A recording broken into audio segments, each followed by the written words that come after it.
Un vol pour New York à moins de 100 euros? C'est la nouvelle du jour avec Wizz Air qui débarque aux États-Unis. Bienvenue chez Parleur Avion, la chaîne dédiée à l'aviation. Traverser l'Atlantique pour moins de 100 euros, c'était le plus grand fantasme de l'aviation low cost. Eh bien, ce n'est plus une rumeur, puisque depuis le 23 janvier 2026, c'est officiel.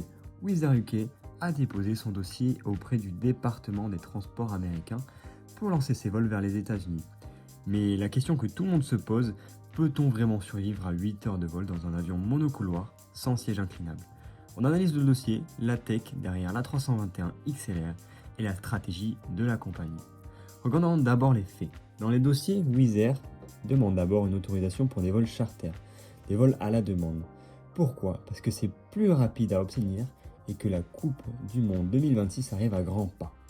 Mais ne vous y trompez pas, ils ont aussi demandé la flexibilité de transformer ça en vol régulier immédiatement après la Coupe du Monde. Ils préparent le terrain pour une liaison permanente Londres-États-Unis. Et côté tech, comment font-ils? Leur arme secrète, c'est bien l'A321 XLR. Cet avion change la donne. Il a une autonomie de 4700 milles nautiques. En clair, il relie Londres à New York ou Boston sans aucun problème, même avec un vent de face important. Mais le vrai secret, c'est l'économie.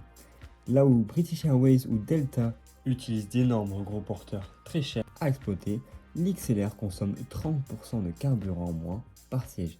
Et c'est mathématique, c'est comme ça qu'ils peuvent casser les prix.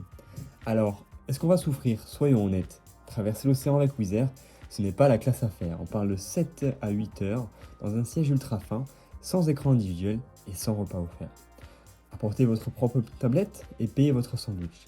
Par contre, l'avion utilise la nouvelle cabine Airspace d'Airbus, avec des coffres à bagages plus grands et une meilleure gestion de la pression atmosphérique pour réduire le jet lag. Pourquoi maintenant, allez-vous me dire? Wizz Air a besoin de nouveaux marchés et l'Atlantique est la route la plus rentable au monde. Mon verdict, c'est qu'ils ne cherchent pas à reprendre les clients des compagnies nationales, mais ils veulent bien créer un nouveau marché pour ceux qui ne pouvaient jusqu'à présent pas se payer un billet pour l'Amérique. Dites-moi en commentaire si vous seriez prêt à rester 8 heures dans ce siège pour économiser 300 euros. Et n'oubliez pas de vous abonner à Parlons Avion pour ne rien rater. Et bon vol à tous!